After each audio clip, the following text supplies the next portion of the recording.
পাশের বাসার নুসরাত কোনো এক বিচিত্র কারণে আমাকে সব সময় বুঝাতে চায় সে আমার থেকে অনেক উচ্চমানের। মানে আমি যদি হই বাংলার তাজিং ডং, সে নিজেকে বুঝাতে চাইবে নেপালের এবারে। বাস্তবে তার দিকে এলাকার কোনো কামলা পুলা পাইনও তাকায় না, কিন্তু সে আমাকে বুঝাতে চায় তার অনেক কারেন্ট, তার জন্য ছেলেরা পাগল হয়ে অনেকেই এখন পাগলা গারোতে আছে। নুসরাত মনে করে তার এইসব আচরণে আমি জ্বলে পুড়ে সারকার হয়ে যাই, অথচ আমি জ্বলিও না, পুড়িও না, শুধু মজা নেই।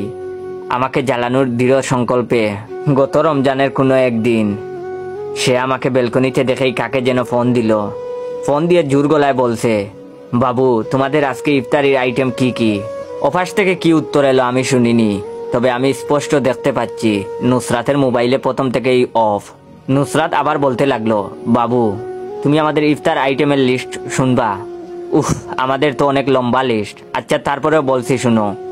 এইবার অনেকটা উচ্চ গলায় নুসরাত বলতে লাগলো, আমরা সাধারণত পাকুড়া, পুঁই পাতার চপ, ডিম চপ, আলুর চপ, বেগুনি, টানা পরোটা, নিমকি, মিষ্টি, সিঙ্গাড়া, আফলাতুন, জাল সমুচা, পানির সমুচা, কিনা সমুচা ইত্যাদি দিয়ে ইফতার করি। তার উপর কমপক্ষে 20 ধরনের ফল ফলাদি তো থাকেই।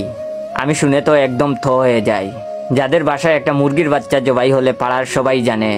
ওয়েট, যারা যারা চান আমি রেগুলার ফানি গল্প দেই, তারা অবশ্যই আমার এই ভিডিওটা আপনার 15 জন বন্ধুকে শেয়ার করবেন। ভিডিওতে লাইক কমেন্ট শেয়ার আসলে আমারও গল্প বানানোর আগ্রহটা বেড়ে যায়, তাই দেরি না করে অবশ্যই শেয়ার করবেন। যার ঘরে একটা মুরগির বাচ্চা জবাই হলে পাড়ার সবাই জানে, যার বাপ প্রতিদিন অফিস করে হেঁটে হেঁটে শুধুমাত্র অতি কিপটামির জন্য, সে এইগুলো কি বলে। তারপরেও আমি পরবর্তী বয়ান শোনার জন্য ধৈর্য ধারণ করি।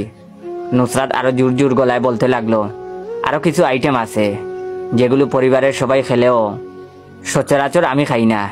এই যেমন ধরো fried chicken roll, spring roll, জালি kebab, beef steak, chicken cutlet, beef cutlet, fish cutlet, লাবাং, চিকেন শর্মা, পিচ রোস্ট, পরোটা।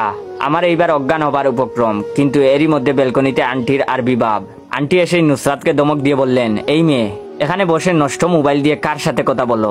তোমাকে না বলছি চুলা আর সেহরিটের টাকা বাদ গুলো বাঁচতে, নইলে কি দিয়ে ইফতার করবে?